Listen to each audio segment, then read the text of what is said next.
Parks and Natural Resources Department, Parks, Recreation, and Natural Resources. There she manages 3 major programs: passive parks, natural resources regulatory, and environmental lands. And she's also working to establish a coastal protection and resiliency program and to develop a county-wide sustainability plan.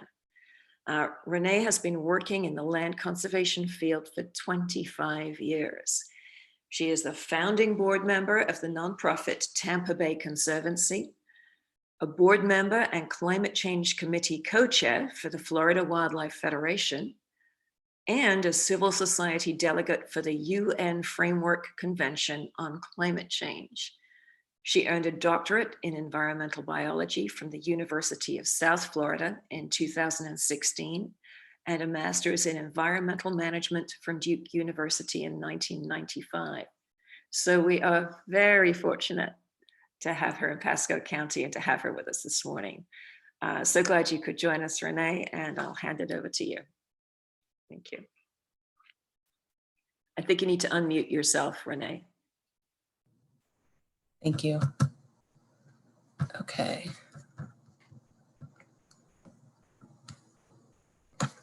Okay, thank you, Christine, and thank you all of you for inviting me today to speak to you about Pasco County's ecological corridors. This is one of my favorite programs in Pasco County, so I'm very glad to discuss this with you today. So this map provides a nice orientation for the corridor conversation. So we're fortunate, of course, to have the Gulf Coast on our western border and the green swamp on our eastern border. We're also very fortunate that other agencies were buying land before we had an environmental lands program. So there's a number of very large lands in public ownership in the center of the county. I'm sure you're familiar with these, but just to orient you, so this is Starkey Wilderness Preserve. You can see my cursor, right? Okay. Connor Preserve and Cypress Creek Wellfield, so all owned and managed by the Water Management District. And then Crossbar Albar Ranch, owned by Pinellas County and managed in partnership with Tampa Bay Water.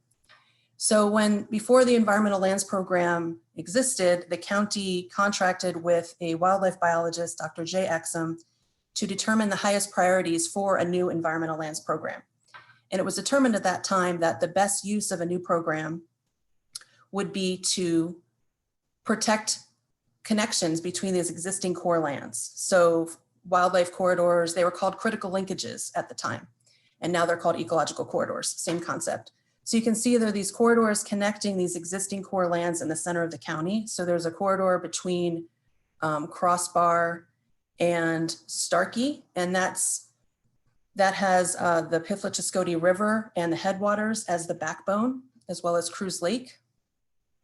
There's also a corridor between Starkey and Connor Preserve along 5 Mile Creek, a corridor between Crossbar and Connor Preserve, and that is one ownership, 4G Ranch, and a corridor between Connor Preserve and Cypress Creek Wellfield. There's also 3 corridors extending south into Hillsborough County. So from Starkey, from Cypress Creek Wellfield along Cypress Creek, and from the Green Swamp south along the Hillsborough River. So those are the corridors that I'll be discussing.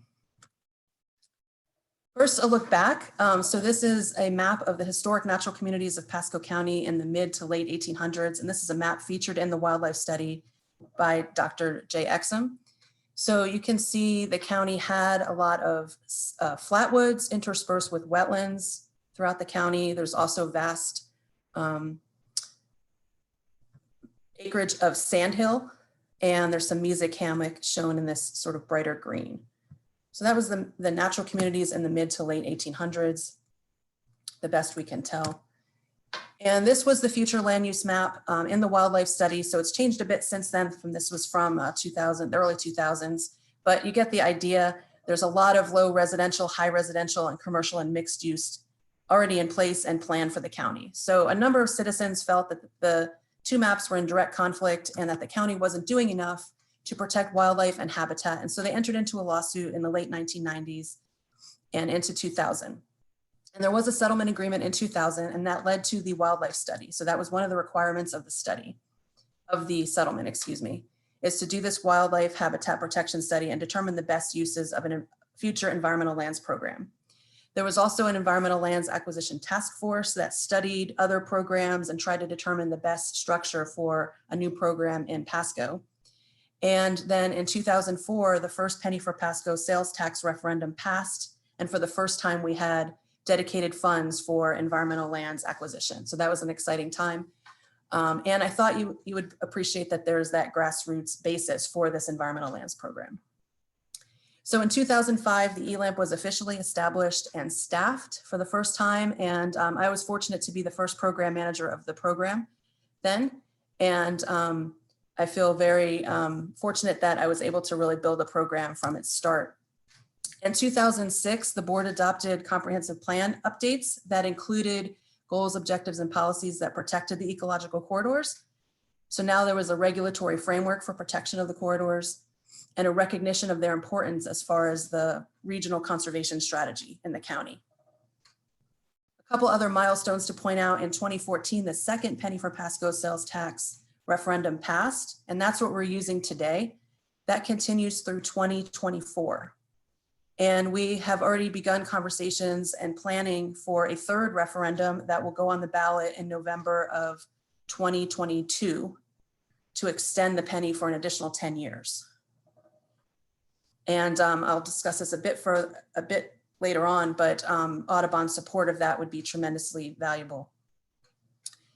In 2016, an ecological corridor ordinance was adopted by the board. This was a very big deal because now we have a regulatory framework to implement the comprehensive plan policies, and really now a two-prong approach to protect the corridors. So we have the willing seller program through the penny for Pasco, and now we have an ordinance. So if someone's not a willing seller and they're coming through the development process, there's still a way to protect the corridors. And our first acquisition through the ordinance was in 2019, and that's Project Arthur, and I will explain that in a bit more detail. So this is a map from that original wildlife study showing the corridors. The settlement agreement required these connections between the well fields, and so that was really the basis for the corridors today, and we're still using them and that wildlife study frequently to guide our program.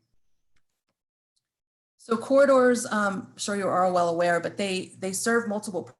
They allow dispersal of organisms between those core areas, and they serve as habitat themselves. They reduce the effects of habitat fragmentation and decrease edge to interior ratios, and they provide more land that is less disturbed for wildlife. They also promote rehabilitation of denuded habitat patches. In some cases, this wasn't prime habitat, but as development pressure kind of encroaches, more and more species are utilizing these spaces. And then as we purchase the land and begin management plans, we restore habitat and try to enhance for wildlife and other species as much as we can. They also allow for a genetic exchange and ensure long-term biological integrity of those core areas. So these photos and many of the photos you'll see in the upcoming slides are from our trail cameras. This is a new program for us. Dave Sumter in Wildlands Conservation has loaned us some wildlife cameras. So we're very excited by that because we can see what's actually using our sites. And some of the photos are pretty great. Also worth mentioning beyond the corridors are the ecological planning units and the agricultural reserve. These were also identified in that original wildlife study. And these are other areas of priority. So the ecological planning units, or EPUs, are other areas of ecological significance that were deemed worthy of protection, and we consider them sort of a very close second to the corridors as far as priority for environmental lands acquisition. And this has resulted in a number of properties being protected along the coast because they're in the coastal marshes ecological planning unit. And if any property is nominated with an EPU on it, we certainly point that out to the Environmental Lands Committee and to the board, and it becomes a high priority. And we'll be looking at this in a lot more detail in the weeks to come. As we plan for the next round of the penny, we're really trying to show how much land we still need to protect in the corridors, as well as set some goals for each of these ecological planning units and the ag reserve.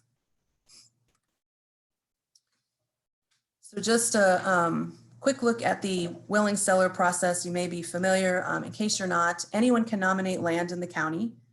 I believe Peter has nominated land before. So anyone can nominate land in the county. And if the nominator is not the owner, we contact the owner because it is a willing seller program. If the owner is willing to proceed, it goes to the Environmental Lands Acquisition Selection Committee, which is a board-appointed committee to review the property and conduct an initial review to really determine if the property meets the basic goals of the program. And if so, then we'll conduct a scientific field review. We have a scientific subcommittee that uses a score sheet and an evaluation process to record information and then ultimately make their recommendation on whether the property should be nominated. And after that full review and the determination by the ELASC, it goes to the board. If the board agrees, then the property is officially added to our acquisition list, and then that authorizes us to start the negotiation process. So we order appraisals and really start that negotiation process with the landowner. We have a variety of tools that we use in the willing seller program. The most common is outright purchase. So we'll purchase the land and then manage it as a nature preserve.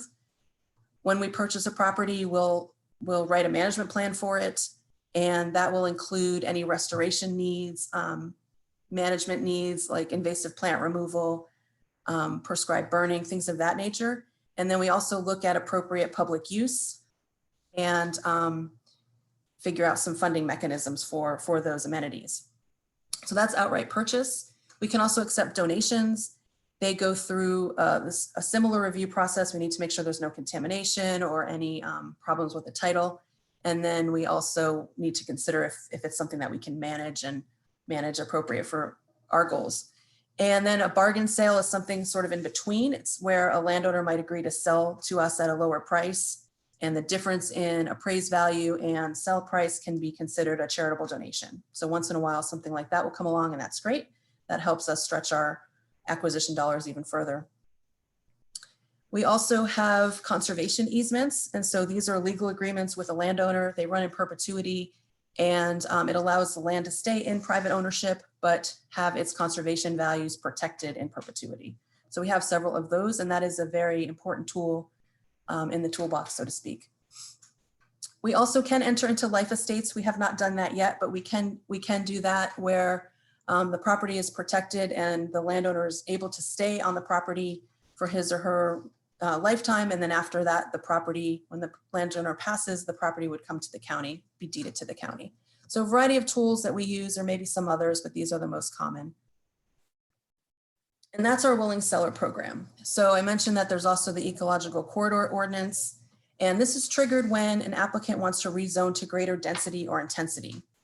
So if a property is, let's say, an agricultural use and the owner plans to keep it in agricultural use, nothing changes. But if they come in and try to rezone it for some greater density or intensity, such as residential or commercial, then the ordinance would be triggered. And the ordinance has a variety of options in it. It has a density transfer option that would allow the owner to transfer whatever density would have been allowed in the corridor itself to the rest of the property, and they get a density bonus for doing so. And that's really to incentivize protection of the corridor and still allow them to use that density so it's not considered a taking from a legal perspective.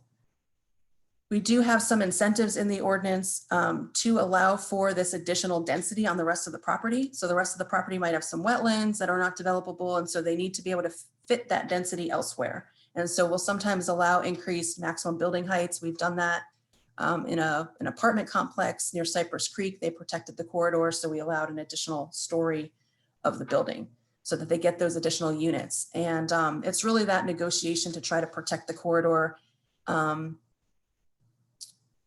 using a variety of incentive-based mechanisms, but it does have that regulatory backbone.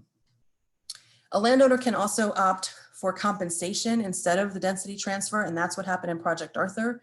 It's somewhat similar to the willing seller program, but the mechanism is very different. So it doesn't go through the review process, and the appraisal process is different. But that is also something that they can opt to do if they don't want to use the density transfer. That eliminates that density that is in the corridor because we're purchasing that corridor and they're not transferring the density. And then there's also a combination they can do if they want to split the property. We do try to promote the corridor itself as an amenity within a development, if that's the case, just to further incentivize protection of it. So there are some permitted uses like recreational fishing, certainly invasive species removal, and passive recreation like paddling, hiking, birding, nature study, things of that nature. And then other uses are permitted with specific approval. We'd want to review the plans to make sure that the corridor was still protected. Any lighting would be away from the corridor, things of that nature. But we would consider boardwalks, semi-pervious trails, observation platforms, and things of that nature. We also do allow wetland mitigation in a corridor when it serves as enhancement to the site. So we wouldn't allow them to remove wetland soil or remove a natural plant community. For example, if there was a naturally vegetated upland community, we wouldn't allow them to remove that to create a wetland. But if there was a degraded wetland and they wanted to enhance it for a wetland mitigation credit, that would be allowed within the corridor. We also allow selective logging and vegetative removal if it enhances the corridor's natural condition, and wildlife crossings are allowed in the corridor. So wildlife crossings are when a road crosses a corridor. You know, this is an essential component of a corridor to allow that passage even when there's a road in crossing a corridor. So roads are generally prohibited unless they're the only reasonable means to access a site and or they serve an overriding public purpose. And then we would require an undercrossing, and there's design criteria in the corridor for these crossings. And road interconnection requirements are waived when the requirements would extend into a corridor. So frequently the county would require connections between existing neighborhoods or existing commercial areas. But if those connections would require, you know, a road or other infrastructure in the corridor, those connections that would typically be required would be waived. We do have multiple wildlife crossings that are planned. So to orient you, this is the Suncoast Trail and State Road 52. And this is our Upper Pifluchescody River Preserve. And it has a narrow portion that abuts State Road 52. As they're widening State Road 52, DOT has agreed to put in a wildlife crossing here. And if you drive by, you can see it depending on the state of construction. So that will allow wildlife to continue moving and not have 52 be a complete barrier. There is that undercrossing. And at any undercrossing, there's funnel fencing to direct wildlife to the crossing. Any wildlife that happened to be in the area would, if they traveled along the funnel fencing, they would be directed to the crossing. And then there's vegetation planted along that fencing so that there's shelter and protection along the way. We also have some crossings planned. They're in the design phase here further east. And this is that crossing between Crossbar and Connor Preserve at 4G Ranch. So DOT is installing a crossing here. We are paying for it, we the Environmental Lands Program. They are paying for this one over here further west. So once this road construction is finished, you'll actually see like a kind of an increase and a decline in the road, and that'll be the crossing there. And we're working to figure out some kind of enhancements to the existing 5 Mile Creek underpass to sort of retrofit it for wildlife purposes. It'll be smaller wildlife. And then in the event that that road and that portion of the road is improved in the future, we would work to install a larger crossing there. So this is a photo of the wildlife crossing at State Road 52 as it's being, as construction is underway. There's one that will be to divert the river underneath the road, and then a similar one for wildlife crossing, which is adjacent to the river, but in uplands. And this is showing the location of the crossings at 4G, and there'll be a large mammal crossing and a small mammal crossing there. So this is another look at that map. Just wanted to point out some of the properties. You can see in red what ELAMP has been able to acquire to date. So we've had some considerable success in this corridor. We're very pleased about that. Last I heard, and this might have gone up, but we had about 1,800 acres of contiguous habitat protected in the corridor. That's Jumping Gully, and then land that we've been able to acquire to add on to Jumping Gully itself. So there's a few properties that were owned by Dr. Gills, and now they're just considered Jumping Gully expansion. And then recently we acquired Grace and Truth, and that's just going to be part of this larger watershed preserve yet to be named. So that's Jumping Gully. I'll be talking about that a little bit more in a moment. This is Upper Cody Preserve again. This is 5 Mile Creek. And Pasco Palms is over here. I think you're all familiar with Pasco Palms, and then Rocky Creek is up here. So I'm going to be highlighting those. So I thought I would point out their locations. Also shown in purple are other public lands. So these are lands that are also in public ownership and protected, but not through the environmental lands program. So we have Cruise Lake Park, for example, that's in that corridor. And we have other coastal properties. This table is just showing our progress in protection of the corridors. So the corridors, if you look at the totals, are about 7,100 acres. We've protected about 2,600 acres in the corridors. We've protected more than that overall. We have about 4,200 acres that we manage or monitor. And I think this shows that we've made some good progress. We still have a ways to go though. So that's certainly why we need another round of the penny. We are continuing to work under this penny, but expect to need an additional round or two to complete the goals of this program. And of course, acquisition is opportunity based. So it's really when a seller is willing or when a property comes in for development if there's a, if the ordinance is triggered. In some cases you see zero, and that's when there's one owner. So for this one, for example, that's the 4G. We haven't worked out an agreement with them yet. Once we do, hopefully we do, and that number would go up hopefully considerably, maybe even to 100%, which would be the goal. This is just a closer look at Project Arthur. You may have heard about that. It was in the news, and it's our largest acquisition to date, 843.5 acres total. So this is a map of those two corridors, again, from Crossbar to Starkey and Starkey to Connor Preserve, when they were, conceptual. This is what we were able to protect before Project Arthur. Again, this is the Upper Cody and this is 52. And then this is what we were able to protect through Project Arthur. So we were really excited by that. That took 2 years of negotiations and work. So we're very happy about this because we weren't sure how much we would be able to protect. And this was really the first use of that ordinance. So we were able to protect 196 acres in this Cody River corridor and 648 acres in the 5 Mile Creek corridor. So we were able to purchase all of 5 Mile Creek that was on the Bexley property. And this is the, I guess, southeastern side of the river corridor that we were able to protect through Project Arthur. The rest of this property was retained by Bexley family. And so it wasn't triggered. The ordinance wasn't triggered for that. So we weren't able to protect this side of the corridor yet. We still hope to do so. Also worth mentioning is 147 acres of additional parkland is under contract. We haven't closed with them yet because we're still working out some of the details, but that'll be adjacent to the corridor here. So that'll be, contiguous and also contiguous with Starkey. And we're working out the details of that, but it will be a new passive park ultimately. This is just a closer look at some of the preserves. 5 Mile Creek is what we just protected through Project Arthur in 2019 through the Penny for Pasco, exclusively through Penny for Pasco. It is not yet open to the public, though we are planning a trail system and we are conducting land management activities. We do wildlife surveys, mostly their presence and absence at this point. We are also doing invasive control and working with forestry to establish burn blocks so we can get a prescribed burn in the near future, hopefully before houses start being constructed.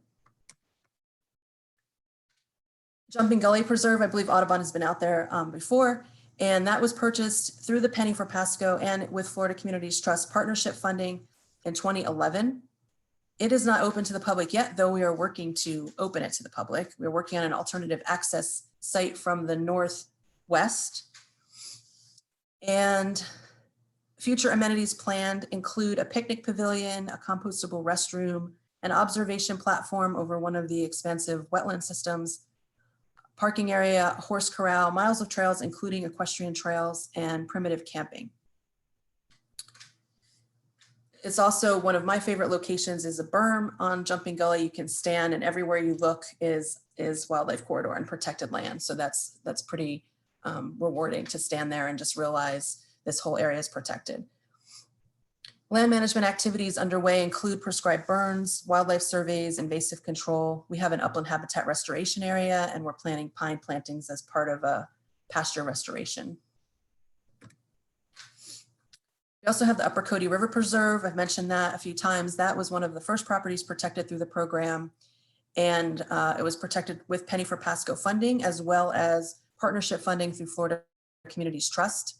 You may be aware that the roads leading into the site are pretty rough, and so that does impede some access. We are planning to add an access point from State Road 52 once that road improvement is finished. So people will be able to park there and kind of hike up and the trail will connect to the boardwalk system.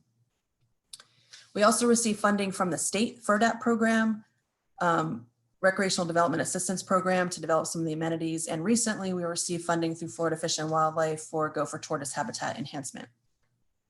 There's a nature themed playground there, restrooms when staff is on site, picnic tables, and about 2 miles of trails, including the boardwalk that follows the headwaters of the Cody River and takes you to a magnificent cypress tree if you haven't been there.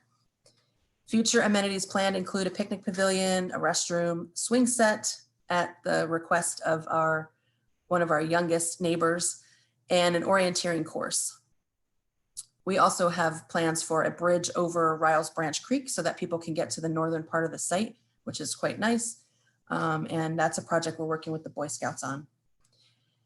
Land management activities again include prescribed burns, wildlife surveys, and upland habitat restoration. Moving towards the coast, we have Pasco Palms Preserve. This was also a Penny for Pasco project and Florida Communities Trust project from 2009. And recently we received funding from Florida Fish and Wildlife Conservation Commission for mangrove restoration. And that includes Brazilian pepper removal. Current amenities, we have that small public day use site, picnic pavilion, observation platform, parking area, a 1/4 mile hiking trail, and a porch style swing. Those were Florida Communities Trust amenities. They like porch style swings. We also have land management activities underway, the wildlife surveys, invasive control, and we're working with the University of Florida, IFAS, on the release of a biocontrol agent for Brazilian pepper. So this is a study site for that.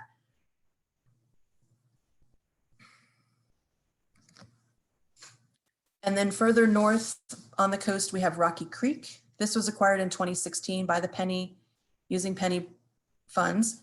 And future amenities include a trail, a parking area, and a bike rack. We are working on invasive plant control and amenities planning. We may be able to include a paddling launch site, maybe a fishing platform, observation platform, things of that nature. We're still kind of in that planning phase for that site. Our land management group provided their bird species list, thought you might be interested in this. And most of these, I believe, were from Upper Cody and Jumping Gully, where they conduct most of their studies. And again, this is presence absence. And if you have particular questions about any of these, I will refer you to them, those that collect the data. And then we have this raptor species list as well. So I would be remiss if I didn't mention passive parks. I've mentioned the ELAMP and the regulatory program. Passive parks is also part of the Natural Resources Division. And I know you're familiar with many of these parks, if not all of them. So Starkey Wilderness Park with the SEEK, the Starkey Environmental Education Center. We have a new naturalist, so she's planning a number of programs. I believe she's in touch with Christine. And I think you'll see an expansion of our environmental education programs. That's our plan. Cruise Lake and Withlacoochee River Park, those are our 3 wilderness parks, as we call them. We also have our beaches parks and other parks listed there. Peterson Park is not yet open to the public, though we are working on that. That's on the eastern side of the county. And then we have the 3 trails. And I just came across this photo recently. I love this photo. So this was at AGP and Clove Golf Park. Maybe some of you are there. So Audubon involvement, Christine asked me to mention this. So these are just some of the things I thought of, and I know you're involved in many other things as well. So this is just this is not an exhaustive list, and I welcome your additional suggestions. But bird counts, any bird counts you do on any of our properties, we're certainly interested in that data. If you're willing to share it, that helps us add to our species list and plan for our management and restoration activities. Guided hikes are certainly welcome and appreciated. The more we can get people out using these properties, the more they support the program. And they should be using these properties more. They are there, our county nature preserves. We do have educational programming requirements for the 3 properties that Florida Communities Trust partnered with us on, Upper Cody, Jumping Gully, and Pasco Palms. So we're especially interested in any guided hikes or educational programming you may be able to offer there. That can include, birding 101, that can be an equipment demonstration, that could be a guided hike, really anything that you think people might be interested in. That would just get people out to the site and help them to learn more about the natural resources, the wildlife, and the habitats. We're also very interested in research and citizen science. So we're looking to expand, or actually start, a citizen science program so that we can start adding to those greater research efforts and have our citizens collecting data for climate change and phenology and other research efforts. So if your membership is interested, we can certainly have further discussions on that. There's also always cleanups. For example, today is the Great American Cleanup, and in the fall we do coastal cleanup, so we welcome involvement there. And support for the program. So I mentioned the Penny for Pasco renewal that's coming up. It is very beneficial to show the board, to show Dan and administration and the public that environmental organizations support the program. So if you could promote this, once we get closer, we'll have a lot more specifics, but to your membership and to the greater public, that would increase our chances for renewal of the penny. We are also working hard to show that we still need our full allocation. There's a lot of demand for penny allocation. So we need to show the board that, ELAMP has made a lot of progress to date, but we still have a ways to go. And especially with the ordinance now in place, sometimes we don't have the luxury of waiting. So with a willing seller, if we don't have the funding immediately available, sometimes we can work out an arrangement. But with the ordinance, a lot of times the decision has to be made right now.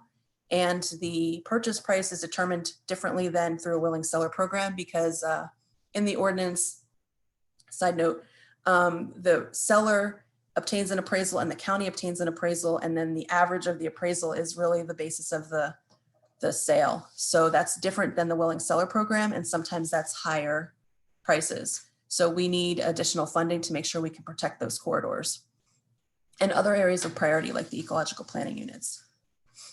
Also very helpful is letters of support when we have grant proposals submitted, like Florida Communities Trust, Audubon has written letters before. That's very helpful to show the funders that there's community support and that the environmental organizations in the community support the program and recognize the value of that particular project. So these are just some ways. Again, this is not an exhaustive list, and we certainly welcome additional ideas and this continued partnership.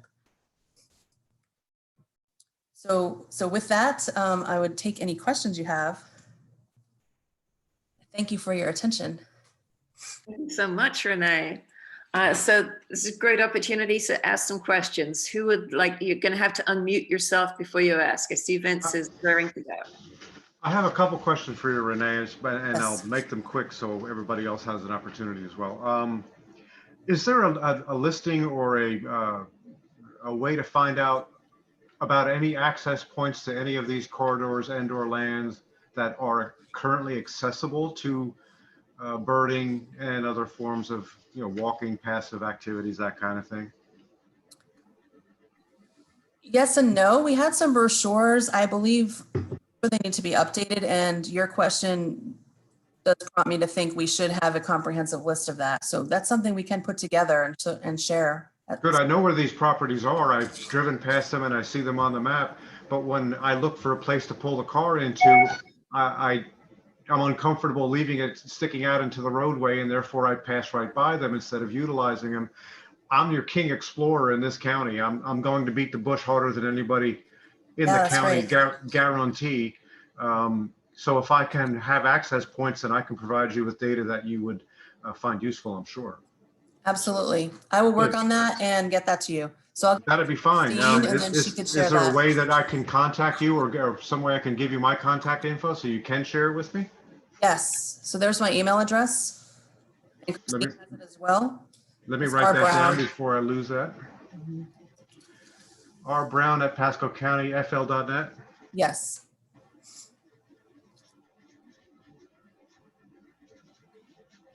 And I'm in pretty regular touch with Christine. If I will send you an email just to say hello, and then you can, whenever you have something available, you can forward it to me. That'd be great. And I'll share it with everybody. Great question. Yes. Super. Also, is there now, or will there be a planned way for a hiker or foot traveler to go from Connor Preserve, which I go to a lot, up into 4G? Because years ago, that used to be accessible readily. And, you know, there's a lot of birds that can be found in there that are not found almost anywhere else, like barn owls. I know they're in there, but they're not found anywhere else. Is there a way to access it on foot through the corridor at this point? And or if not, will there be in the future? Because I can walk the 3 miles. That doesn't bother me. Right. At this point, there is not that access. It's in public, private ownership, 4G, and we don't have an agreement with them at this point. Oh, That is something we hope to have. We don't have that yet. Okay, that will be down the road quite a bit then at this point, sounds like. Yes, I would Okay. say so. You never Good. know. Sometimes something will come up and we're definitely interested if they were, if they became interested, but right now that's not on the front burner. I can tell you that. I understand. Every time I get back in my car after a walk at Connor, I look across the street longingly because I need to get in there. Please help me get in there. I don't know, this is certainly not a promise in any way, but we do have an arrangement with them. Reclaimed water project. I could ask. I think it's very slim chance because I think they are very private and don't really want to open it to the public. Oh, the ongoing water project that's underway now, you mean? I see the construction going on in there. I believe so. Yes, I could. Okay. Contact. I can understand them being I can understand them being reluctant. I mean, one guy on foot can turn into a bunch of people on bikes and whatever. I mean, it can get out of hand. I understand that. If there was any way that I could get in there and or jumping gully, I'd sure like to know it. Jumping Gully is easier because we own that. The reason it's not open to the public yet is because our main access point is through a neighborhood and the HOA did not want that to be a public access site. We can have guests of ELAMP there, so we can arrange for you and or, a larger group of Audubon members to go out there. We can arrange for that. We would like to do that. That's I would like to do that because I mean, Audubon and a small group would be great.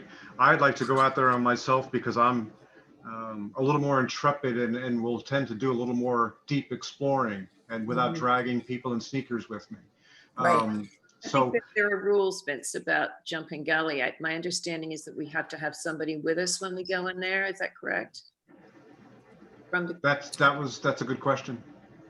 I'll check on all of that. So yes, there is a site security resident out there, Matt Hunsinger, and so I'm sure we can arrange for some time out there. Have you been out there, Christine? No, I have not been there. Okay. I've been talking with somebody about it and she's willing to, I think Katie McMillan said she would be Yes. willing to take a group of us out there, but it has to be outside of her working hours. So we're waiting for the longer days so we can go after her work day. But maybe if Matt would be willing to show Vince around a little bit, I think he would be very happy with that. I'll follow up Oh, with yeah. you, Vince, on that for sure. That's much easier than 4G. I will add that but I'll have my hello email will have the 2 points, access points Absolutely. and the jumping gully access. Right. And then just so you know, there's a road you can look up. It's called Lawless. Hoping to change that name, but that's what it's called. And it's on the northwest side of Jumping Gully itself. And that will be a public access point. We have recently fenced it off because it was, for decades a party spot and, four-wheelers at Dry Lake and dumping and things like that. Sure. I fenced it off to really try to restrict that and eliminate that as a party spot and help clean up some of the site. In fact, the cleanup today that I mentioned is there with 2 dumpsters to get What a rid of. challenge. What a challenge that must be for you to keep the mattresses and old TVs from winding up on your property around here. It really is. So, but we are very pleased that with this recent fence line, we really restricted the unauthorized access. And so ultimately that will be an access point. We need to establish a site security residence there. So there's a couple of things that need to happen before that's open, but that is in the long-term plan. We're definitely working to get that site open to the public, and that'll be the access point there.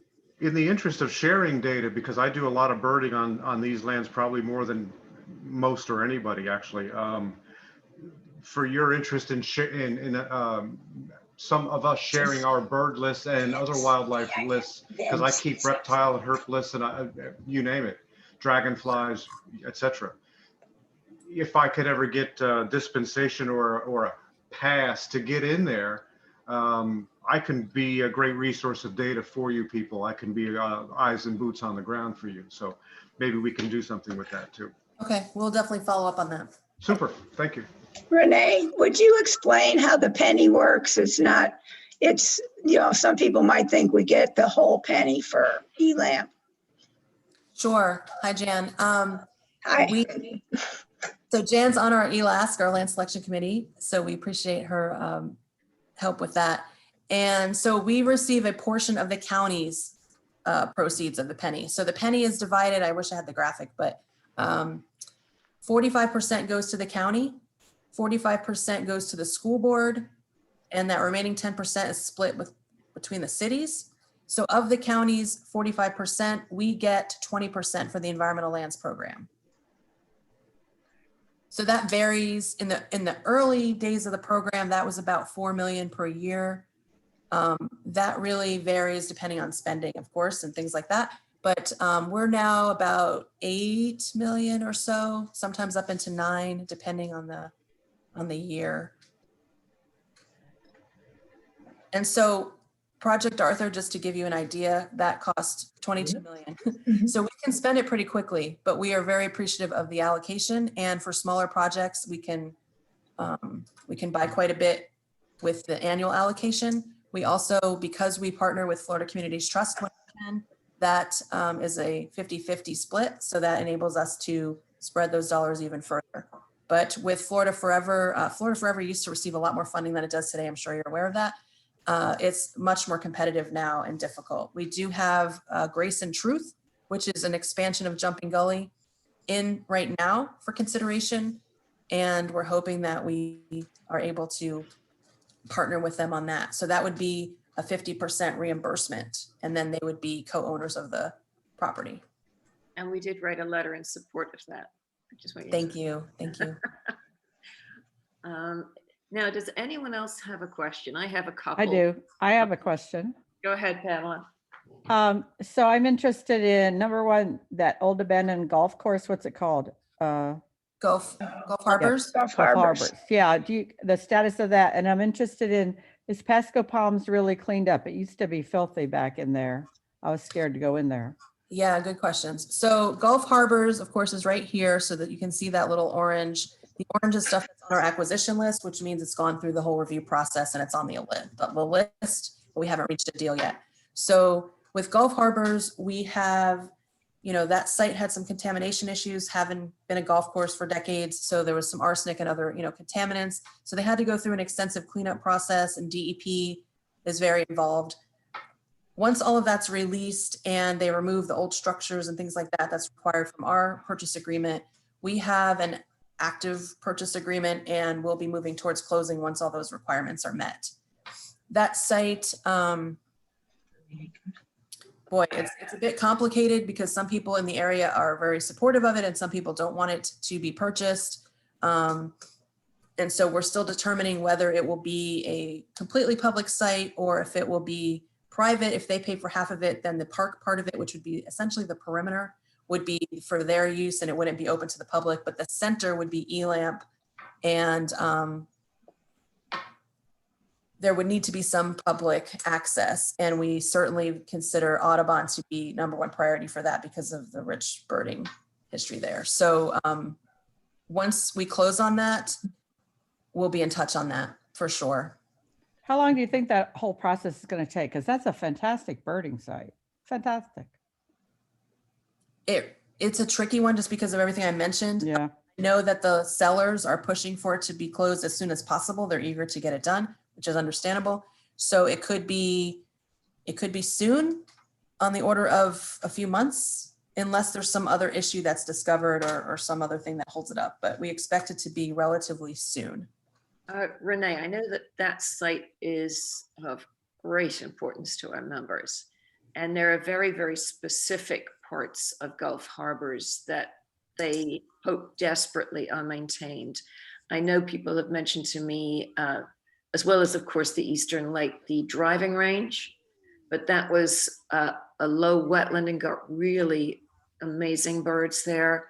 And I'm wondering if there's some way to collaborate with Vince or with us in general to talk about which areas we particularly need to make sensitive as birding high value spots. Sure. There's a map that I can share with you. It's very preliminary. It's not final, but I would be interested in your input. So if there's something that we've excluded, we've essentially tried to show it as, 50%. So if there's some area that we have excluded, we would certainly like to know that.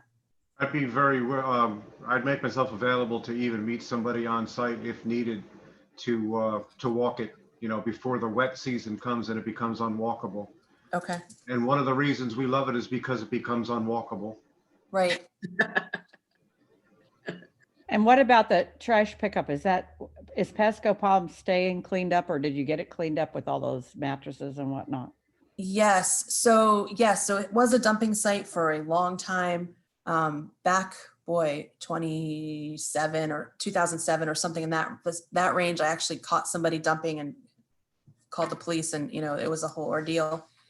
It was a site that everyone just dumped everything on, and it was also sensitive habitat, salterns, and mangrove recruitment areas and things like that.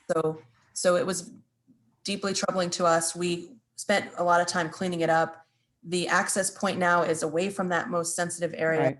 And the Brazilian pepper is blocking a lot of access. We do plan to remove the Brazilian pepper and install a fence line and to do those kind of hand in hand. So we don't want to open it up for Brazilian pepper and then have the fencing contract take, time and allow people to get in. So that's an ongoing concern. We block off any new access points that are developed. And I think it's going to be a concern until we're able to put up, a pretty solid fence. And probably then we'll still need to monitor it. But to answer your question about past dumping, I believe all of that stuff has been cleaned up, or at least part of it. We've spent quite the effort. That used to be a coastal cleanup site every single time that was offered. Yeah. Oh, Used to be a little bit scary. You didn't know who was living in there. Yeah. right. And Yeah, the same, I have a question. I'm sorry, Pam, are you done? Or I was just going to say the same for Robert K. Rees over on the north side of the road. There were places where people sort of looked like they lived. It was scary. And yeah, go ahead. Anyway. yeah, thank you. Sasha here. And whenever I look at this map, Dr. Brown, what I don't understand, I know there's a wildlife bear crossing like in the northernmost part of Pasco County on US 19. But when I see these ecological corridors, I always wonder, number one, where would the ecological corridor be that would join the coast to these other main corridors? Where would that be, number one? Or where would they be? Yeah. And number two, is there any remediation or any thought of recreating one if it's possible? So the corridors are, as you mentioned, in the center part of the county, essentially connecting those core reserves. There is not a corridor on the coast. We have been able to protect land through that ecological planning unit I mentioned, the coastal marshes. We protected this property, Arapika Sandhills, with one of the main reasons being the bear population up there. And the Water Management District at the time, and I imagine still, had an open project there.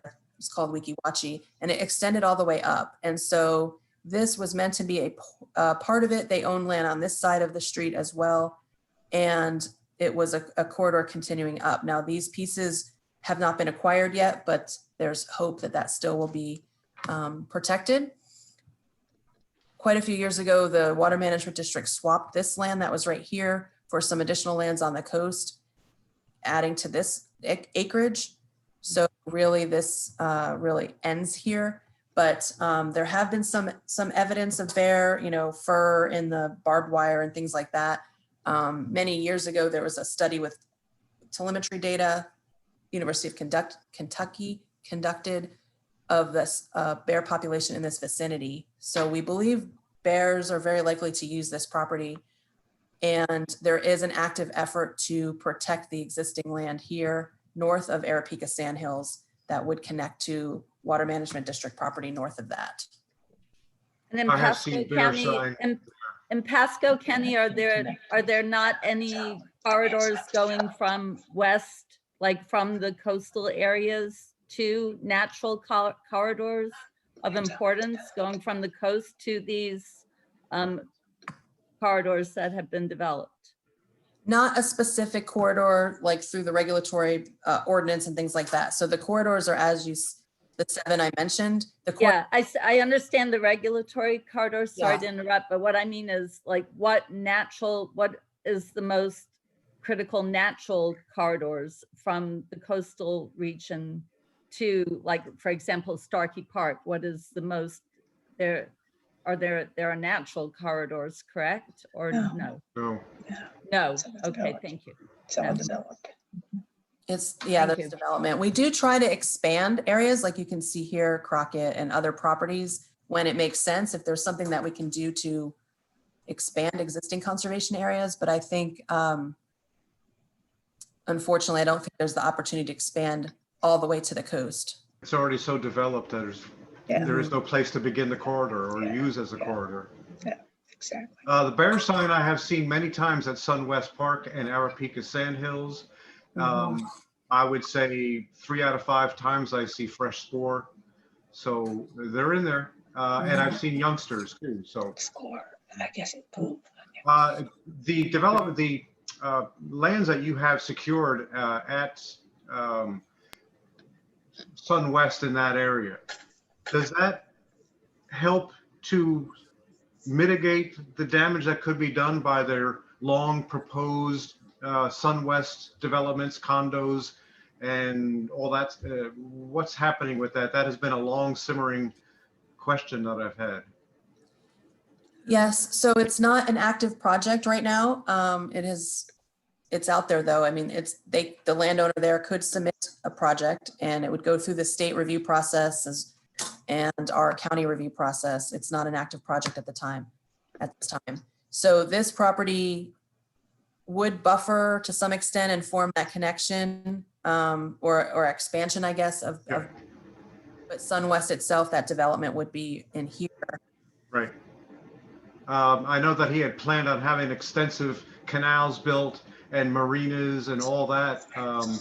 By you buying that land and securing that property, you probably put the pinch on some of those expansive plans, and that would be good. Otherwise, the diesel and gasoline pollution in that water would ruin it. That little piece of property right there, including Sunwest, is one of the, if not the best, waterfowl havens in the wintertime in this entire county, period. Wow. So whatever you can do to, and if you want to borrow a monkey wrench from me to throw in their wheels to slow them down, I'll be more than willing to volunteer. Well, if that neighborhood is proposed again, if that development comes in, there would be an opportunity for public comment, including comment from, individuals as well as Audubon as a group. Okay.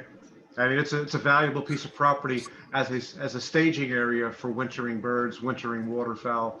400-500 different ducks winter there. That's a phenomenal number, given that this is West Pasco.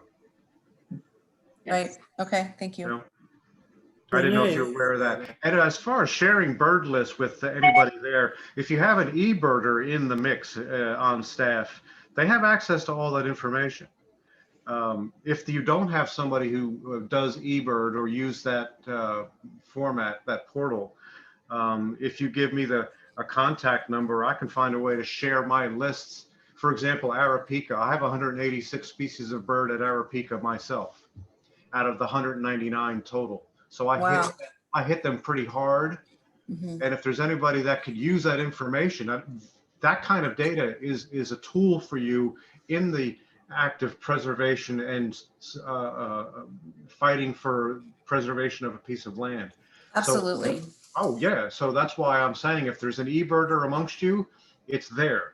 If I there don't isn't, believe there is, but there could be. right. Yeah, there probably is a closeted eBirder there. If you want to give me a contact information, I'll try to find a way, again, with my email that I have, we'll be sending you. I'd be happy to share that information with them if I can, so they have it as a resource and a tool as well. Perfect. Thank you. And that would be our wildlife biologist who presence absence studies. And their name again? His name is Ryan Long. Ryan Long? Yes, Ryan Long. Okay. I think that eBird has a tremendous amount of potential beyond listing birds. Well, of course, that's, See when the bird, you can see for each species, when they are being seen, what part of the year, when the greatest density is. There are all kinds of graphs and things that you can pull up with it. So it's a very, very useful tool because it's sophisticated. Of it's a course, Cornell it's resource. only as sophisticated as the input. So Right. Vince for Arapica, Vince is primary birder, but you can do this for any spot really in Pasco. So it is a fantastic resource. That's Whatever we great. can do to help you. Thank you. Let me see. Rene, I've been trying to get a word in edgewise. You've talked about acquisitions. One acquisition you haven't mentioned is the Magnolia Valley Golf Course. And the other thing is I see Crossbar Albar Ranch is orange colored as an acquisition. What's the status there? Okay, so for Magnolia Valley, that is something the county is working on, our department is working on. It will likely become, well, they're still looking into the details of what it would become. It will likely become some sort of park. I don't know if it will be part of natural resources as a passive park, which is a more resource-based park, or if it will be considered more of the active side of the house and managed by my counterpart, Brian Taylor. But it will ultimately be a park of some sort. I shouldn't say will, it will most likely become a park of some sort. They're still investigating that and looking into hydrology and just kind of those site characteristics. I know there was a site visit about a week ago, so that's a very active project for us. And I don't know the final verdict on that, and I haven't been fully involved myself, so I can't give you more detail than that. But Keith Wiley could if you're interested in more detail on that. Crossbar is orange because it went through our review process. Of course, it scored very high, and we would love to have it on in our ownership. At the time, boy, this was probably, I don't know, somewhere around 2008, I'm guessing. The stars aligned, and the Pinellas County Board and the Pasco County Board were both interested in transferring ownership. So Pinellas was interested in selling it. Pasco was interested in buying it. And our entire board went up to Tallahassee and met with the governor. It was a governor's meeting, so it wasn't a one-on-one, but to request funding assistance. We had funding set aside, and we needed additional funding through Florida Forever. It was added to the Florida Forever list at the time, but it wasn't at the top. And then over time, as funding just diminished in that program overall, we just didn't get the funding. But it still should be on the list. And if Pinellas County is ever interested in again, we would be certainly interested in acquiring it, especially Albar, that portion of it. But really, we would certainly be open to that conversation. I will tell you, there have been some conversations recently about possibly opening some portion of it up to the public. Pinellas has not really wanted to do that in the past. They are considering it now in the future. For a future public access site, some small portion of it as a starting point, and it might be with a guided hike to begin with as sort of a step in the process. So it might be that our park naturalist, for example, leads a guided hike out there and people register in advance or something like that. So we are working with them to try to get some portion of it open to the public. Ultimately, it'd be wonderful if we had just a day use area where people could come without being escorted. And we'd certainly be interested in buying all or part of it if that ever came on the table again and we were able to do so.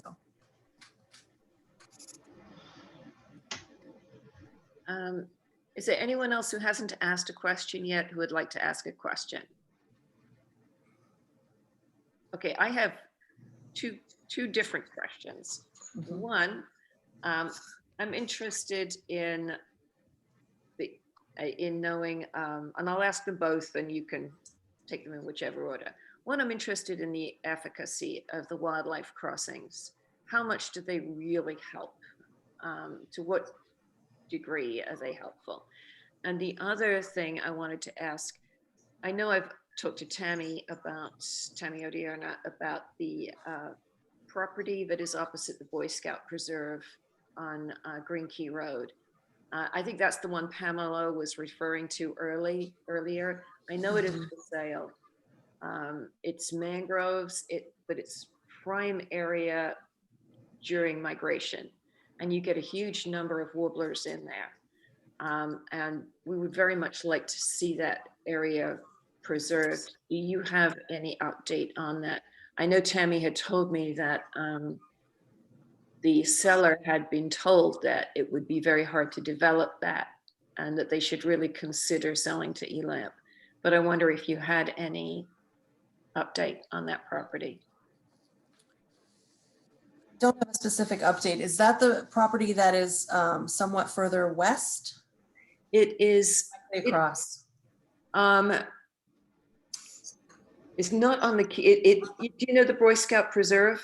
Yes. Yeah, it's directly opposite the other side of the street Okay. to the Boy Scout. Preserve. It's West about, of the culvert, yes.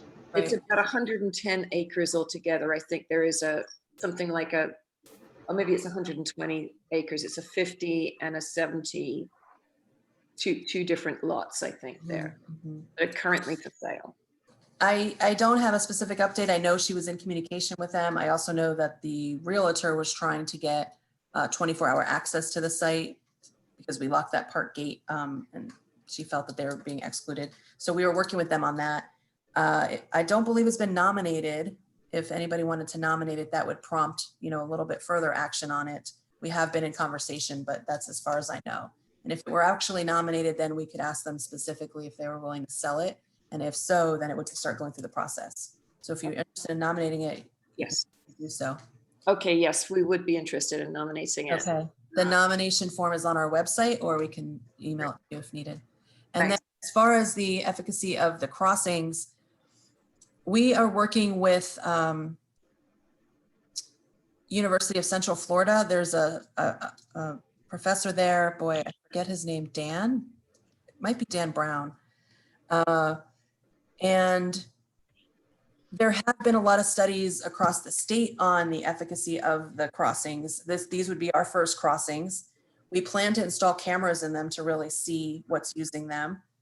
And we have, when we put together our design criteria, we use the best available science to guide those. There's also an effort in the state to produce a wildlife crossings manual, and DOT is involved in that. So we're very excited that they're on board, because then across the state, wherever there's an appropriate location for a crossing, that might be included in the planning, the road improvement planning, and funding could be made available. So it's definitely an effort across the state, and this is the best available science and the best available designs we know. So, but I don't have personal knowledge yet. So I can tell you we'll be monitoring them, hoping for the best. There is one, if you go into Connerton Preserve, or Connerton, excuse me, the neighborhood, not Connerton Preserve. There is that overpass, and there's evidence of wildlife using that crossing there. I don't think they've actively monitored it with any sort of formal program, but just, observation, you can see evidence of use. So I believe they are used. The funnel fencing certainly helps to promote them as a crossing point, and then that landscaping, that planting to help provide shelter and things like that. And Dan was saying that even within the crossings themselves, if you add some structure, any sort of prey species would feel more comfortable. I mean, that's anthropomorphizing it a bit, but any prey species would have some cover and shelter along the way, so they wouldn't just be in a wide open sort of tunnel. And then lighting helps too, so species can see to the other side. So there's design criteria like that to really increase their use and protects prey species along the way. And you reminded me of one last question, hopefully a very easy one. How many of these wildlife cameras do you have? How many do we have? I don't know the number. I think it's a dozen or so. Kind of fascinating. Yes, we had them out just for a trial a season or two ago, and then we decided to just keep them up and monitor them regularly, and it's pretty exciting. So Dave Sumter has been very generous to let us use them. He has quite a few in his inventory, and so he was happy to let us use them. We send him the photos periodically as thanks. Over time, if he eventually needs those back, we would purchase our own. We find it that valuable, so we can see what species are using the corridors. Okay, well, But the Ridge Road extension will be open soon, and there are a number of wildlife crossings there, I believe. We, Yes. of course, were opposed to that, and it must have caused you some qualms too. Well, I am somewhat comforted in the fact that there are so many crossings now. I think the original design compared to the design today is very different. So there have been a number of crossings and considerations and bridge points and things like that that weren't in the initial design of it. So, and then I know it was, this is small consolation, I suppose, but Michelle Baker at one point had shown me that even before Serenova Preserve was protected as a mitigation, the Ridge Road was planned through it. So it's unfortunate, but that was just the alignment of the road, and there was really not a lot I think we could do about it. So the best we could do is promote crossings and the best design possible to minimize the impact. They do work. I did a study in New Jersey where migrating frogs were by the thousands losing their lives on a couple of small country roads, and they put in the most modest of tubular structures underneath the roads. And we spent several nights in the spring during their migration and mating season, and we would see hundreds and hundreds of frogs using the tunnel, which was only a foot diameter pipe, and thousands of them crossing the road under it instead of over it. And that was the most rudimentary, basic design you can think of. And it was amazing the success that we enjoyed with something that simple. So I've seen your new systems like the one you're building over there at 41, east of 41 on 52, and they look great to me. They work good for large mammals. They work great for amphibians and reptiles. And you're right, the cover offered helps the prey animals be confident enough to use it. Otherwise, they'll be afraid of it. The warehouse syndrome, they call it. Yeah. Right. They're not going to enter some dark space they can't see. Yep. But just a note on simplicity, the one on 41 here at Owl Creek, it's just a creek crossing at this point, but we're thinking even just some shelving so that there's a dry crossing for some smaller species could help. Exactly. Your rodents and your field mice, your Florida mice, anything. Exactly. It doesn't have to be sophisticated. They will find a way. Right. thank you. I think, does everyone ask their questions? Well, I'd like to just finally thank you so much, Dr. Brown. We may have been a small audience today, but we were all highly engaged. We all stayed with you throughout. It's been wonderful. Thank you so much for taking so many questions. You're so welcome. Thank you for having me. I really appreciate the conversation, and I hope it's an ongoing conversation for your As do email, I. Vince. Yep. And we'll be in touch, Christine, I'm sure. So my email address in case anybody else needs it. But I thank you very much for your time and your interest. Great questions. Appreciate it. Thank you. Take care. Thank you. Ciao. Thanks. Bye. I think you can turn that recording off now, Peter. See y'all. Bye, Vince. Thank you for being on. Talk soon.